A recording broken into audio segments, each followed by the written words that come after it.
आज से लाखों वर्षों पहले सत्ययुग में, जब मंदराचल पर्वत की घाटी में लगभग कई 100 वर्षों से निरंतर केवल मात्र एक ही स्वर गूंज रहा था। ओम वेदात्मने विद्महे हिरण्यगर्भाय धीमहि तन्नो ब्रह्म प्रचोदयात्। ओम वेदात्मने विद्महे हिरण्यगर्भाय धीमहि तन्नो ब्रह्म प्रचोदयात्। ओम वेदात्मने विद्महे।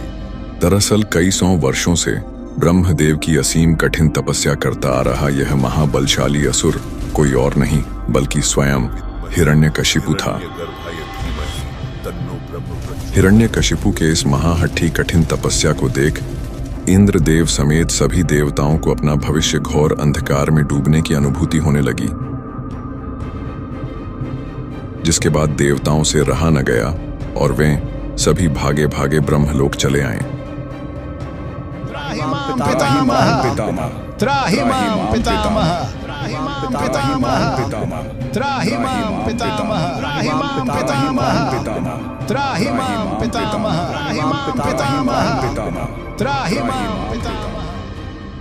ब्रह्मलोक आते ही इंद्रदेव समेत सभी देवताओं ने ब्रह्मदेव को अपना अभिवादन देते हुए ब्रह्मदेव के सम्मुख अपनी चिंता व्यक्त करने लगे। पितामह, इसके पूर्व कि अत्यंत विलंब हो जाए, आपसे विनम्र प्रार्थना है कि कृपया उस पहले से ही महाबलशाली हिरण्यकशिपु को कोई भी साधारण सा वरदान देकर संतुष्ट कर दें। देवराज, कदाचित आप भूल रहे हैं कि हिरण्यकशिपु कई 100 वर्षों से अत्यंत कठोर तपस्या में लीन है। यह स्वयं मां प्रकृति का ही अटूट नियम है कि जैसी तपस्या वैसा ही फल। स्वयं ब्रह्मदेव के मुख से कठोर वचन सुनकर इंद्रदेव सहित समस्त देवगण व्याकुल हो उठे और सभी स्वर्ग लोक को प्रस्थान कर गए। और यहाँ पृथ्वी के मंदराचल पर्वत की घाटी में हिरण्यकशिपु ने बिना अपनी परवाह किए अत्यंत घोर तपस्या में लीन रहा। समय यूं ही बीतता चला गया और फिर एक दिन वो समय आ ही गया जब ब्रह्मदेव हिरण्यकशिपु के अति कठोर तपस्या से प्रसन्न होकर उसके सम्मुख प्रकट हुए और उससे अपना इच्छुक वरदान मांगने को कहने लगे। उठो वत्स, अपनी आंखें खोलो। हम तुम्हारे इस अति कठिन तपस्या से अति प्रसन्न हैं। ब्रह्मदेव, आपको सत सत प्रणाम। वत्स हिरण्यकशिपु, तुम जिस प्रकार की भी इच्छुक वरदान की कामना रखते हो, हमसे मांग सकते हो। ब्रह्मदेव के मुख से यह वाणी सुन हिरण्यकशिपु ने ब्रह्मदेव से सीधे अमर हो जाने का वर मांग लिया, जिसके प्रत्युत्तर में ब्रह्मदेव ने इसे प्रकृति के नियम के विरुद्ध बताते हुए किसी और प्रकार का अति कठिन व अति शक्तिशाली वरदान मांगने की सलाह दी। इतना सुनते ही हिरण्यकशिपु ने ब्रह्मदेव पे कटाक्ष करना शुरू कर दिया। अमर होने का अधिकार प्रकृति ने तो केवल देवताओं को ही दिया है, क्यों ब्रह्मदेव? हम असुरों को तो कभी भी और कहीं भी मृत्यु का ग्रास बनाया जा सकता है। हमें पता था कि आप हमें अमरता का वरदान कभी भी नहीं देने वाले, इसलिए हमने पहले से ही इसका विकल्प सोच रखा था, जिसे देने के लिए आप प्रतिबद्ध हैं। इतना कहकर हिरण्यकशिपु ने ब्रह्मदेव से ऐसा वरदान मांग लिया जिसे सुन स्वयं ब्रह्मदेव भी आश्चर्यचकित हो उठे। देवताओं ने तो जैसे अपना इंद्रासन अभी से ही खो दिया हो। दरअसल इस वरदान के दौरान हिरण्यकशिपु को न तो कोई देवता, यक्ष, राक्षस, मानव या पशु मार सकता। इसके अलावा वह न तो दिन में मरता और न ही रात में। उसे न किसी अस्त्र से मारा जा सकता और न ही किसी शस्त्र से।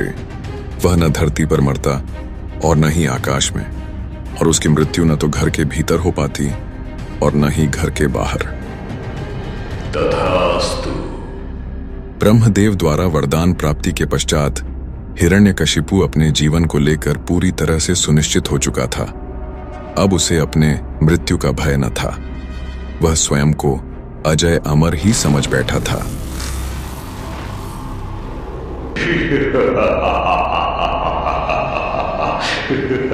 वरदान प्राप्ति के पश्चात हिरण्यकशिपु मंदराचल पर्वत की घाटी से निकलकर सीधे अपने विशालकाय राज्य हिरण्यकर्ण वन पहुंच गया, जहां उसका स्वागत बड़े ही हर्षोल्लास से किया गया।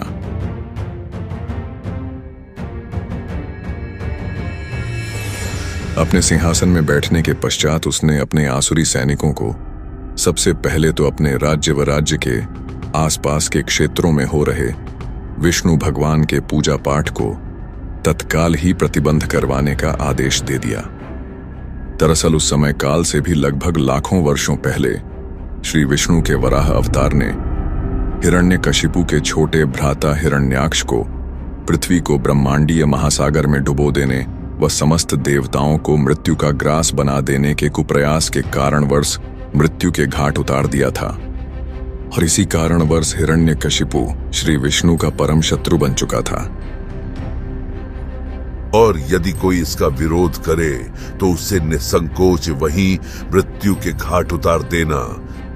हिरण्यकशिपु का आदेश पाते ही उसके आसुरी सैनिक राज्य व राज्य के बाहरी क्षेत्रों में अलग अलग दिशाओं में फैलकर संपूर्ण विष्णु भक्तों को विष्णु पूजा व भक्ति न करने की चेतावनी देने लगे, और जो इसका विरोध करने का साहस करते उन्हें हिरण्यकशिपु के आसुरी सैनिक मात्र एक झटके में मृत्यु के घाट उतार दिया करते। हिरण्यकशिपु के इस उद्दंडता से राज्य के समस्त विष्णु भक्त आतंकित हो चुके थे और कई तो मृत्यु के ग्रास भी बन चुके थे। समय बीतने के साथ साथ हिरण्यकशिपु और भी अधिक निर्दयी बनता गया। धीरे धीरे उसके अंदर विस्तारवाद की सोच पनपने लगी, जिसके बाद उसने पूरी पृथ्वी में अपना आधिपत्य स्थापित करने का मन बना लिया और साथ ही बिना विलंब किए उसने योजना बनाना भी आरंभ कर दिया। योजना बनते ही हिरण्यकशिपु ने अपने आसुरी सैनिकों को साथ में लिए सबसे पहले तो अपने पड़ोसी राज्यों के ऊपर प्रचंड रूप से टूट पड़ा। हिरण्यकशिपु जैसे महाबलशाली असुर को देख आसपास के समस्त राजाओं ने आपस में गठबंधन कर लिया। समस्त राजा मिलकर युद्ध के मैदान में हिरण्यकशिपु के विरुद्ध युद्ध लड़ने तो चले आए, परंतु वे ज्यादा समय तक युद्ध को संभाल न सकें। हिरण्यकशिपु उन सभी राजाओं पे अकेले ही भारी पड़ने लगा। हिरण्यकशिपु और उसके कुछ आसुरी योद्धाओं ने कुछ ही क्षण भर के भीतर समस्त राजाओं समेत उनके समस्त सैनिकों को मृत्यु के घाट उतार दिया और फिर उनके राज्य पर अपना आधिपत्य जमा लिया। अब इसके बाद हिरण्यकशिपु यहीं नहीं रुका, बल्कि उसने अपने विस्तारवाद को प्रचंड रूप से जोर देते हुए पृथ्वी के अलग अलग कोनों में फैलाना शुरू कर दिया। उसने अत्यंत ही कम समय काल के भीतर ही पृथ्वी के हर राज्यों, महाद्वीपों व कबीलों पर अपना आधिपत्य जमा लिया। उसके नाम मात्र से ही समस्त मनुष्य जाति थर्राने लगी थी। समस्त पृथ्वी पे अपना आधिपत्य स्थापित करने के पश्चात हिरण्यकशिपु ने अपनी दृष्टि पाताल लोक पे केंद्रित की, जहां की तमाम प्रकार के शक्तिशाली राक्षसों व असुरों का राज्य था। हिरण्यकशिपु ने पाताल लोक के समस्त असुरों के ऊपर आधिपत्य स्थापित करने से ठीक पहले एक असुर होने के नाते उनके पास अपने दूतों को भेजकर स्वयं को उन पाताल लोकी असुरों का राजा मनवाने पर दबाव बनाने लगा, जिसे अधिकतर पाताल लोकी असुरों ने हिरण्यकशिपु के प्रबल क्षमता व शक्ति को ध्यान में रखते हुए सहज ही स्वीकार कर लिया। और जिन असुरों ने उसके प्रस्ताव को ठुकराया, उन्हें हिरण्यकशिपु ने स्वयं धूल चटाकर अपने अधीन कर लिया। समय बीतने के साथ साथ हिरण्यकशिपु अब पृथ्वी समेत समस्त पाताल लोकों का भी स्वामी बन चुका था, पर फिर भी उसकी विस्तारवाद की भूख अब तक शांत न हुई थी। अब उसकी दृष्टि स्वर्ग लोक तक जा पहुंची थी। साथ ही उसे अपने भ्राता हिरण्याक्ष के अपूर्ण कार्य को भी पूर्ण करना था, जिसके लिए उसने अपने सेनापति व प्रमुख आसुरी योद्धाओं के साथ एक सर्वोत्तम युद्ध रणनीति बनाई और सही समय देख अपनी आसुरी सेना लिए अपने तीव्र शक्ति का उपयोग करते हुए उसने राज्य के भीतर ही स्वर्ग लोक जाने का ऊर्जावान प्रवेश द्वार खोल दिया। फिर उसी प्रवेश द्वार के माध्यम से हिरण्यकशिपु अपनी विशाल आसुरी सेना लिए कुछ ही क्षण भर के भीतर ही स्वर्ग लोक में प्रवेश कर गया और जोरों से ठहाके लगाता हुआ इंद्रासन के सम्मुख आ खड़ा हुआ। हिरण्यकशिपु को साक्षात अपने सम्मुख खड़े देख इंद्रदेव समेत सभी देवता विचलित हो उठे और क्रोधित होते हुए हिरण्यकशिपु को पृथ्वी वापस चले जाने की चेतावनी देने लगे। परंतु हिरण्यकशिपु देवताओं के सम्मुख खड़ा हुआ मात्र ठहाके ही लगाए जा रहा था और देखते ही देखते उसके अनेकों आसुरी योद्धा स्वर्ग पे पांव जमा चुके थे। यह दृश्य देख इंद्रदेव समझ चुके थे कि अब युद्ध होना तो निश्चित ही संभव है, जिसके बाद युद्ध का बिगुल बजा और समस्त आसुरी और देवसेना आपस में एक दूसरे के ऊपर टूट पड़े और यहाँ इंद्रदेव, अग्निदेव एवं सूर्यदेव समेत समस्त देवता मिलकर हिरण्यकशिपु और उसके प्रमुख योद्धाओं को प्रचंड रूप से बराबरी का टक्कर दे रहे थे। देवता अपने विस्फोटक शक्तियों का उपयोग हिरण्यकशिपु समेत उसके समस्त प्रमुख आसुरी योद्धाओं पर खुलकर करने लगे, जिसमें कि हिरण्यकशिपु के समस्त प्रमुख योद्धा एक के बाद एक ढेर होते चले गए और यहाँ उसकी आसुरी सेना भी देवसेना के सम्मुख शक्तिहीन होती हुई दिख रही थी। यह मरण संहार का दृश्य देख हिरण्यकशिपु के क्रोध का ठिकाना न रहा, जिसके बाद हिरण्यकशिपु ने अपने शारीरिक बल के साथ साथ अपने प्रचंड शक्तियों का भी सदुपयोग कर अकेले ही समस्त देवताओं के ऊपर टूट पड़ा। उसने अकेले ही अपने लगातार प्रचंड शक्ति प्रहार से इंद्रदेव समेत सभी देवताओं को मारते मारते लगभग अचेत ही कर दिया। हिरण्यकशिपु का यह भयंकर रूप देख देवता भय से थड़-थड़ कांपने लगे और इससे पहले कि हिरण्यकशिपु सभी देवताओं को बंदी बनाता, सभी देव भयभीत होते हुए स्वर्ग से अंतर्धान हो गए।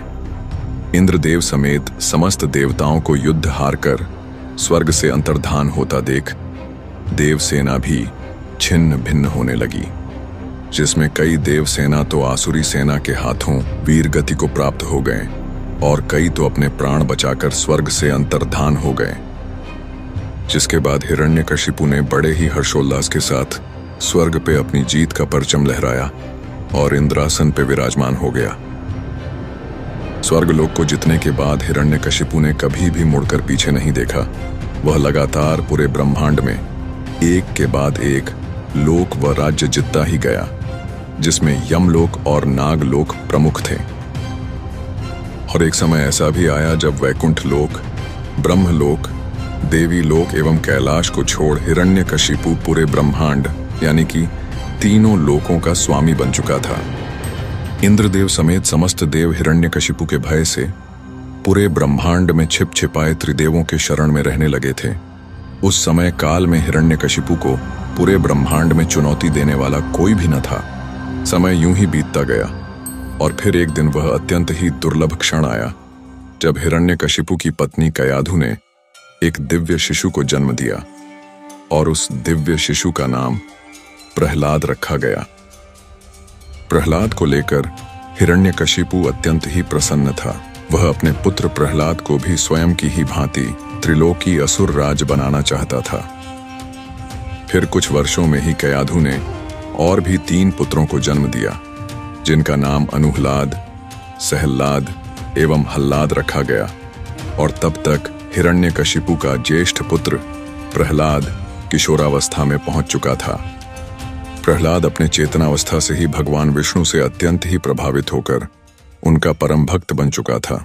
भगवान विष्णु से भक्त प्रहलाद का एक अटूट संबंध बन चुका था, जो कि आम संबंधों से परे था। भक्त प्रहलाद अपने गुरुकुल में शिक्षा प्राप्त करने के साथ ही साथ दिन रात श्री विष्णु की उपासना भी किया करते। समय बीतने के साथ साथ उनकी शिक्षा पूर्ण हुई, जिसके बाद उनके गुरु प्रहलाद को लिए हिरण्यकरण वन राज्य लौटे और हिरण्यकशिपु के सम्मुख प्रस्तुत हुए। उस समय हिरण्यकशिपु मदिरा पान में डूबा हुआ था। वह अपने पुत्र प्रहलाद को देख अत्यंत प्रसन्न भी हुआ, जिसके बाद प्रहलाद ने अपने पिता के चरणों में झुककर प्रणाम किया। वत्स, अब तक तुमने अपने अध्ययन में निरंतर तत्पर रहकर जो शिक्षा प्राप्त की है, उसकी सारभूत व्याख्या हमें सुनाओ। जिसके बाद प्रहलाद अपनी शिक्षा की व्याख्या बताने से पूर्व श्री विष्णु को सादर प्रणाम करने लगा। प्रहलाद के मुख से श्री विष्णु का नाम सुनते ही हिरण्यकशिपु के नेत्र क्रोधपूर्वक लाल हो उठे और वह प्रहलाद के गुरु को भयंकर दृष्टि से क्रोधपूर्वक घूरने लगा। रे दुर्बुद्धि ब्राह्मणाधम, ये तूने मेरी पीठ पीछे मेरे बालक को ऐसी क्या शिक्षा दे दी कि वह मेरे ही सम्मुख मेरे परम शत्रु विष्णु का नाम लिए जा रहा है। दैत्यराज, कृपया कर आप क्रोधित न हो। दरअसल प्रहलाद मेरी सिखाई हुई बातें नहीं कह रहा। यह तो हमें भी नहीं पता कि उसने यह सब सीखा कहां। जिसके बाद हिरण्यकशिपु ने अपने पुत्र प्रहलाद से उसकी इस शिक्षा प्राप्ति का कारण पूछा, जिसके प्रत्युत्तर में भक्त प्रहलाद ने समस्त जीव के हृदय में बसे श्री विष्णु को जगत का उपदेशक बताया। इतना सुनते ही हिरण्यकशिपु ने प्रहलाद को क्रोधपूर्वक दुत्कारते हुए, उसे अयोग्य बतलाते हुए चेतावनी देकर अपनी शिक्षा पुनः प्राप्त करने के लिए वापस गुरुकुल भेज दिया। जिसके बाद प्रहलाद अपने गुरुकुल वापस आ गया और अपनी शिक्षा पुनः प्राप्त करने लगा। और यहाँ हिरण्यकशिपु का पूरे सृष्टि पे अत्याचार दिन दुगनी और रात चौगुनी के गति से बढ़ता ही रहा। उसने पृथ्वी समेत समस्त ब्रह्मांड में अपने अधिकार क्षेत्रों में अब सभी देवी देवताओं के पूजा पाठ को पूरी तरह से बंद करवाकर स्वयं मात्र की पूजा करवाने पर जोर देने लगा। फिर समय बीतने के साथ साथ भक्त प्रहलाद ने अपनी शिक्षा पुनः प्राप्त कर ली। जिसके बाद हिरण्यकशिपु का बुलावा आने पर समस्त गुरुमंडल भक्त प्रहलाद को लिए वापस से हिरण्यकर्ण वन पहुंच गए और फिर से हिरण्यकशिपु के समक्ष प्रस्तुत हुए। तो पुत्र, आज कोई गाथा सुनाओ जिनसे यह संपूर्ण सृष्टि, समस्त प्रधान तत्व और समस्त चराचर जगत उत्पन्न हुआ है। वे समस्त प्रपंच के कारण परम पालनकर्ता भगवान श्री विष्णु हम पर प्रसन्न हो। इतना सुनते ही हिरण्यकशिपु फिर से क्रोध से भर उठा और इस बार उसने अपने आसुरी सैनिकों को प्रहलाद का वध कर देने की आज्ञा दे डाली। उसकी आज्ञा पाते ही वहां उपस्थित सहस्त्र असुर अपनी धारदार अस्त्र शस्त्र लिए भक्त प्रहलाद को मृत्यु के घाट उतार देने को आतुर हो उठे और सभी एकत्र होकर भक्त प्रहलाद के ऊपर टूट पड़े। उनके अनेकों शस्त्र समूहों के प्रहार के बाद भी भक्त प्रहलाद को तनिक भी वेदना न हुई और वे ज्यों के त्यों नवीन बल संपन्न बैठे रहे। यह देख हिरण्यकशिपु अचंभे में पड़ गया और फिर उसने भक्त प्रहलाद को विष्णु भक्ति छोड़ स्वयं हिरण्यकशिपु की भक्ति करने पर जोर देने लगा। जिसके प्रत्युत्तर में भक्त प्रहलाद ने श्री विष्णु को ही अनंत सनातन बताया। यह सुनकर हिरण्यकशिपु का क्रोध 7वें आसमान पर पहुंच गया। जिसके बाद उसने अपने भयंकर विष वाले सर्प सेना को बुलाया और उन्हें भक्त प्रहलाद को अपने विषाग्नि दंतों से काटकर नष्ट कर देने की आज्ञा दे दी। जिसके बाद वे सभी विषधर सर्प बनकर भक्त प्रहलाद के ऊपर टूट पड़े और उनके समस्त अंगों में काटने लगे। परंतु भक्त प्रहलाद के श्री विष्णु के ध्यान में डूबे होने के कारण उनके ऊपर समस्त विषैले डंकों का भी कोई प्रभाव न हुआ। हालांकि समस्त सर्प सैनिकों के दंत जरूर टूट चुके थे, उनकी मणियां छटकने लगी थीं, फनों में पीड़ा और हृदय अवश्य कांपने लगा था। यह देख हिरण्यकशिपु आश्चर्यचकित होने के साथ साथ उग्र क्रोधित भी होने लगा। उसके इस अशांत क्रोध को देख सभी गुरुमंडल उसके सम्मुख आए और उन्हें प्रहलाद के सभी दोषों को क्षमा कर उन्हें एक और अवसर देने की प्रार्थना करने लगे। उनके इस बारंबार प्रार्थना को देख हिरण्यकशिपु ने उन्हें अंतिम अवसर दे ही दिया। जिसके बाद समस्त गुरुमंडल भक्त प्रहलाद को अपने संघ गुरुकुल ले आए और उन्हें बड़े ही अनुशासित होकर पढ़ाने लगे। परंतु पढ़ाई कर चुकने के पश्चात भक्त प्रहलाद समस्त दानव कुमारों को हर दिन विष्णु भक्ति का उपदेश दिया करते। और जब यह बात गुरुमंडल को पता चली तो उन्होंने किसी आसुरी सैनिक के माध्यम से यह समाचार असुर राज हिरण्यकशिपु तक पहुंचा दी। जिसके बाद हिरण्यकशिपु ने एक प्राणघातक षड्यंत्र रचते हुए गुरुकुल में प्रहलाद के लिए बुलावा भेज दिया। असल में हिरण्यकशिपु ने अपने रसोइयों को आदेश दिया कि वे प्रहलाद के भोजन में हलाहल विष मिला दें और फिर वही विषाक्त भोजन उसके सम्मुख परोसें। और जब भक्त प्रहलाद ने उस विषैले भोजन को श्री विष्णु का स्मरण करते हुए खाना शुरू किया, तब सभी रसोइयों ने भक्त प्रहलाद के ऊपर अपना ध्यान केंद्रित कर लिया। भोजन खाकर पचाने के पश्चात भी भक्त प्रहलाद स्वस्थ रहे। यह देख सभी रसोइयों को बड़ा आश्चर्य हुआ। फिर वे सभी अत्यंत ही भयभीत होकर हिरण्यकशिपु के सम्मुख प्रस्तुत होकर सारी घटना बताने लगे। यह सुन हिरण्यकशिपु का क्रोध भक्त प्रहलाद के ऊपर बढ़ता ही गया, जिसके बाद उसने गुरुमंडल के पुरोहितों को कृत्या उत्पन्न कर प्रहलाद को नष्ट करने की आज्ञा दे दी। फिर समस्त पुरोहित गणों ने भक्त प्रहलाद के सम्मुख जाकर उसे शांतिपूर्वक श्री विष्णु की भक्ति छोड़ मात्र अपने पिता हिरण्यकशिपु की ही भक्ति करने का परामर्श देने लगे। ये सुन भक्त प्रहलाद ने अपने पिता को पूजनीय माना, परंतु उन्हें भगवान मानना अस्वीकृत कर दिया। उन्होंने भगवान विष्णु को ही परम सनातन भगवान बताया। ये सुन समस्त पुरोहित गणों ने अंतिम चेतावनी देते हुए महाप्रचंड अग्निशिखा के समान प्रज्वलित शरीर वाली कृत्या उत्पन्न कर दी। उस प्रचंड शक्तिशाली कृतिका ने क्रोधपूर्वक गर्जना करते हुए अपने हाथों में त्रिशूल लिए भक्त प्रहलाद के ऊपर टूट पड़ी। फिर जैसे ही त्रिशूल भक्त प्रहलाद की छाती से टकराया, वह क्षण भर में चकनाचूर हो गया।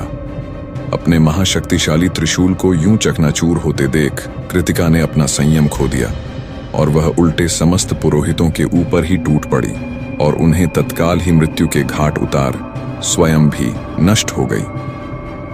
यह देख भक्त प्रहलाद के मस्तिष्क को अत्यंत घातक रूप से आघात पहुंचा, जिसके बाद उन्होंने भगवान विष्णु को स्मरण किया और उनसे समस्त मृत्यु के ग्रास बन चुके पुरोहितों को पुनः जीवन प्रदान करने के लिए प्रार्थना करने लगे।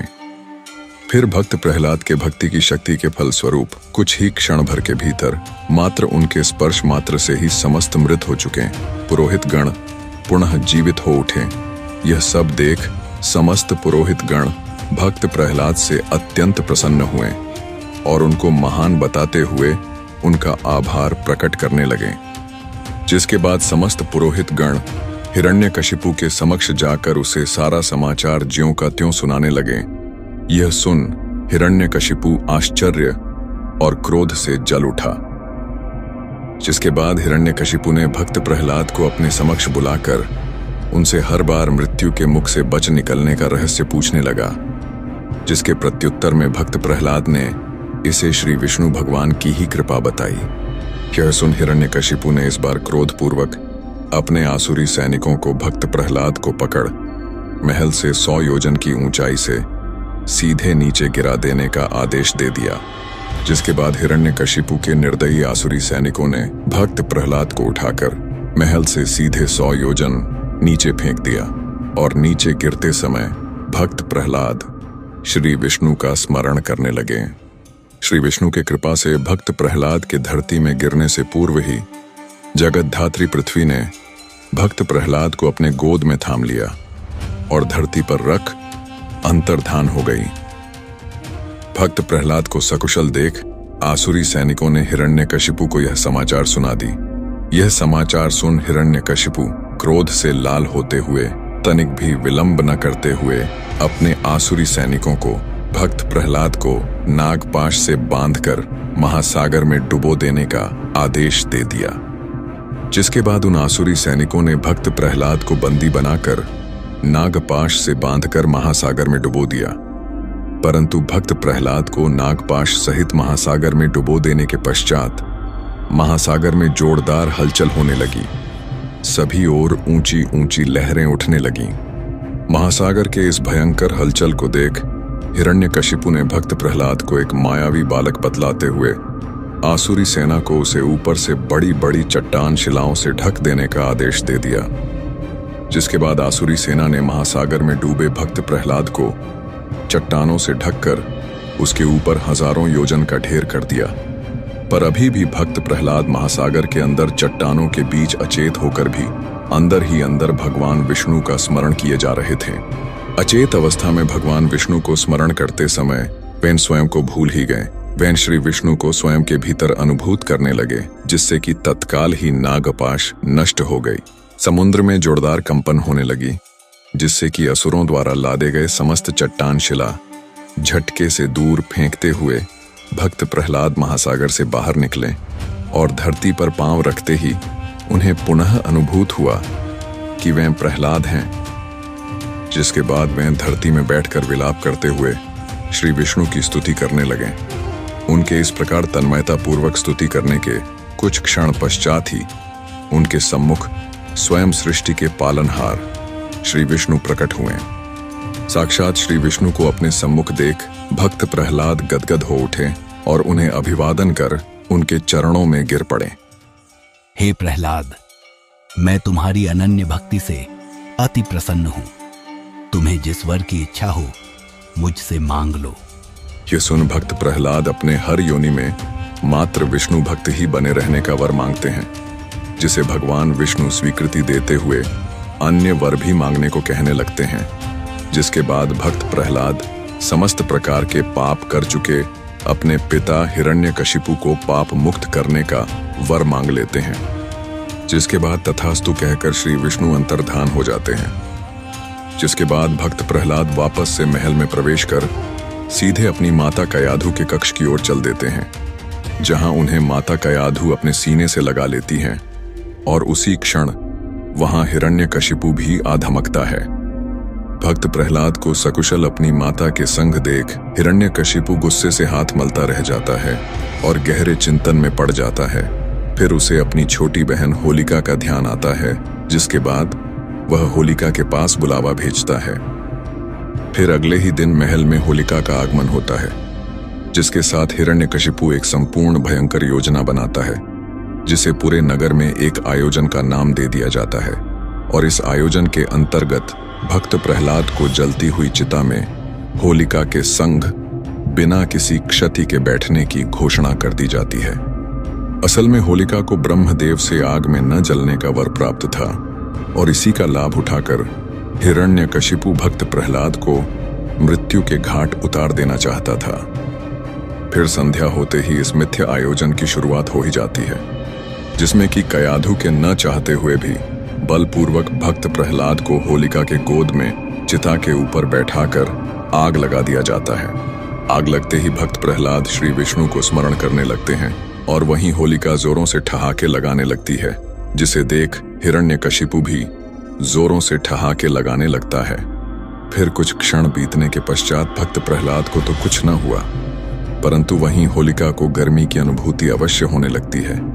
क्षण बीतने के साथ साथ यह गर्मी जलन में परिवर्तित हो जाती है और होलिका उसी चिता में छटपटाते हुए भस्म हो जाती है, जिसे देख हिरण्यकशिपु मात्र गर्जना और विलाप के कुछ न कर पाया। और वहीं भक्त प्रहलाद फिर से सकुशल मृत्यु को मात देते हुए चिता से बाहर आ गए, जिसे देख सभी आश्चर्यचकित पर हिरण्यकशिपु क्रोध से लाल हुए जा रहा था। नगर समेत महल में शोक का वातावरण था। धीरे धीरे सूर्यास्त भी हुआ और फिर आसुरी सैनिकों ने भक्त प्रहलाद को बलपूर्वक राजसभा में हिरण्यकशिपु के सम्मुख प्रस्तुत किया। भक्त प्रहलाद को अपने सम्मुख देख हिरण्यकशिपु अपने अति क्रोध और घमंड से भरे स्वर में भक्त प्रहलाद को असुर जाति के नाम पर एक कलंक मात्र बताने लगा और स्वयं को असल भगवान, साथ ही श्री विष्णु समेत समस्त देवी देवताओं को शक्तिहीन बताते हुए स्वयं मात्र को बताया शक्तिमान। मैं स्वयं सूर्य, मैं स्वयं चंद्र, मैं स्वयं वायु, मैं ही स्वयं काल, पूरे सृष्टि में मुझसा न कोई भगवान। इतना कहते हुए हिरण्यकशिपु ने स्वयं मात्र को ही भगवान मनवाने के लिए भक्त प्रहलाद पे जोर देने लगा, जिसे कि भक्त प्रहलाद ने गलत बताते हुए मात्र भगवान विष्णु को ही सत्य बताया। यह सुन हिरण्यकशिपु ने क्रोध में आते हुए भक्त प्रहलाद के सीने में जोरों से लात मारी, जिससे कि भक्त प्रहलाद जोरों से छिटकते हुए दूर जा गिरे और अधमरी अवस्था में पहुंच गए। कहाँ गया तेरा भगवान? बुला अपने भगवान विष्णु को, बचा सकता है तो आकर बचा ले तेरा प्राण। जिसके बाद भक्त प्रहलाद ने भगवान विष्णु को हर जगह विराजमान होने की बात कही, यहाँ तक कि महल के हर खंबे में भी। यह सुन हिरण्यकशिपु महल के खंभों को अपनी गदा प्रहार से पागलों की भांति चकनाचूर करने लगा।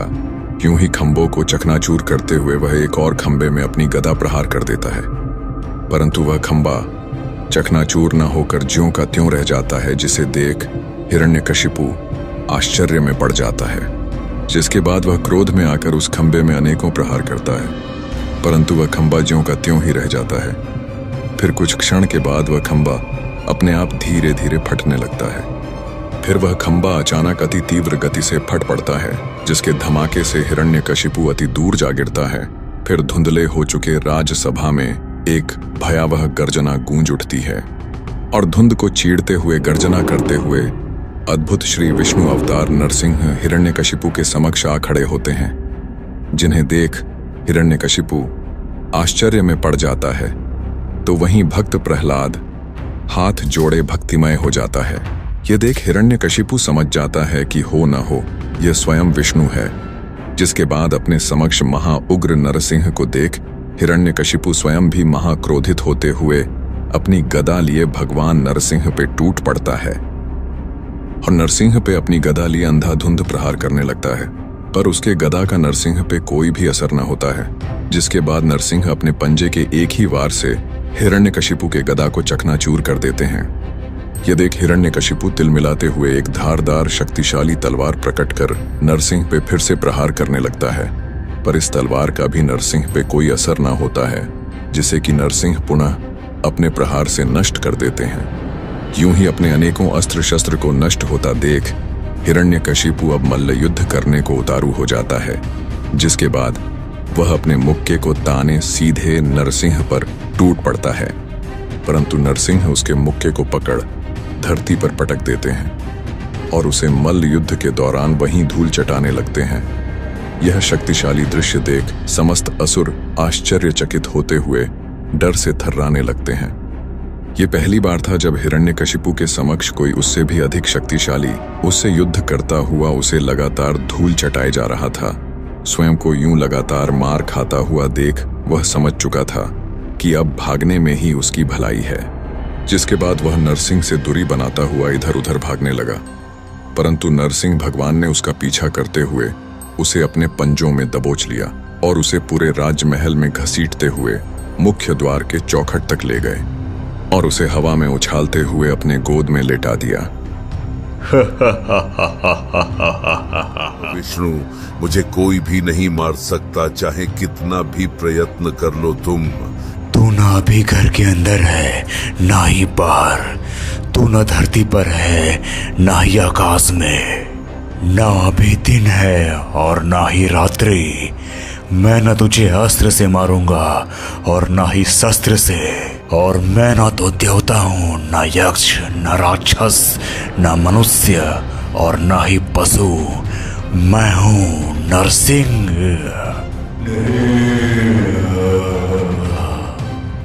इतना कह नरसिंह सीधे अपने धारदार पंजों से हिरण्यकशिपु के उदर को बीच से चीरने लगे, जिससे कि हिरण्यकशिपु के प्राण पखेरु वहीं उखड़ गए और वो वहीं भगवान नरसिंह के हाथों मृत्यु को प्राप्त हो गया। यह देख भक्त प्रहलाद को अपने पिता के मृत्यु का अत्यंत ही शोक हुआ, परंतु इसे उन्होंने श्री विष्णु की इच्छा मात्र समझते हुए भगवान नरसिंह के समक्ष हाथ जोड़े बैठे रहे। अपने असुर राज्य को यूं छटपटाकर मृत्यु के घाट उतरता देख समस्त आसुरी सेना हिरण्यकरण वन राज्य को छोड़ पाताल लोक की ओर भागने लगी और हिरण्यकशिपु के कुछ प्रमुख आसुरी सैनिकों ने यह भयंकर दृश्य देख अपना नियंत्रण खोते हुए नरसिंह पर हमला बोल दिया, जिसके बाद नरसिंह ने अपने प्रलयनकारी प्रहार से समस्त उग्र आसुरी सैनिकों को मिट्टी में मिलाते गए। समस्त सृष्टि को हिरण्यकशिपु के चंगुल से मुक्त होता देख इंद्रदेव समेत समस्त देवता अत्यंत ही प्रसन्न हुए, पर उनकी यह प्रसन्नता चिंता में तब परिवर्तित हो गई जब नरसिंह समस्त उग्र हो चुके संपूर्ण आसुरी सेना को मृत्यु के घाट उतार देने के पश्चात भी शांत न हुए।